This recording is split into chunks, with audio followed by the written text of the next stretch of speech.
Elles sont magiques et possèdent de multiples vertus et pouvoirs. Les pierres précieuses, plus de 500 au total, s'exposent pour la première fois au Muséum d'Histoire Naturelle de Paris, en partenariat avec Van Cleef & Arpels. La maison de joaillerie a prêté plus de 200 bijoux pour l'occasion, comme nous le raconte Nicolas Boss, son président.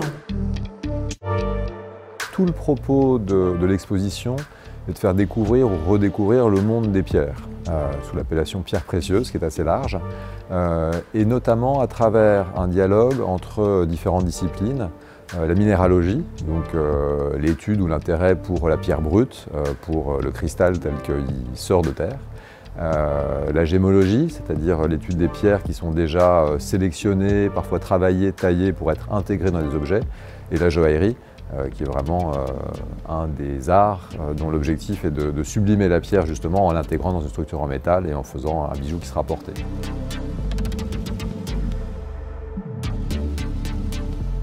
Une des choses que moi je trouve absolument fascinantes dans les pierres, c'est qu'on est sur des objets inertes, minéraux, dans lesquels on a l'impression de voir la vie. On voit le mouvement, on voit le jeu de la lumière, on voit les reflets et on a l'impression de voir un coucher de soleil, le passage des nuages, une eau qui coule, donc des choses qui sont par nature éphémères et qui là se sont comme capturées dans des éléments qui, eux, sont éternels.